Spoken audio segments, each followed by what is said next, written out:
तिरुपति बालाजीଙ୍କ प्रसाद लड्डू को नहीं विवाद थमिबार ना धरुनाही। लड्डूरे पशु चर्बी एवं माछ तेल मिसुथिबा नहीं जना पड़िबा परे हईचई सृष्टि होईछि। एहारी मध्यरे आउ एक विचलित कला भली तथ्य सामना को आसीछि। अयोध्या राम मंदिर रे प्राण प्रतिष्ठा उत्सव रे तिरुपति लड्डू बंटन होइथिला।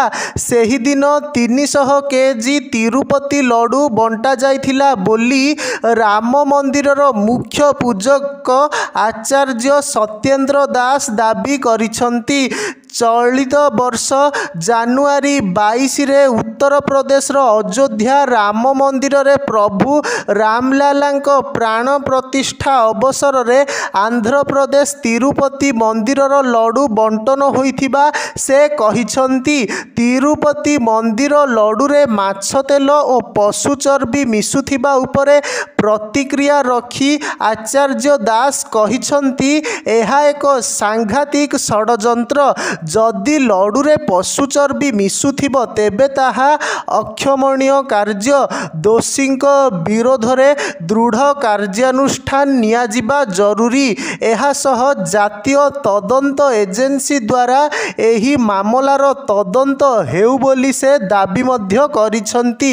आंध्र प्रदेश मुख्यमंत्री चंद्रबाबू नायडू तिरुपति मंदिर लड्डू माछ तेल एवं पशु चर्बी रे प्रस्तुत हेउथिबा अभियोग आनिबा परे विवाद उग्र रूप धारण करिछि।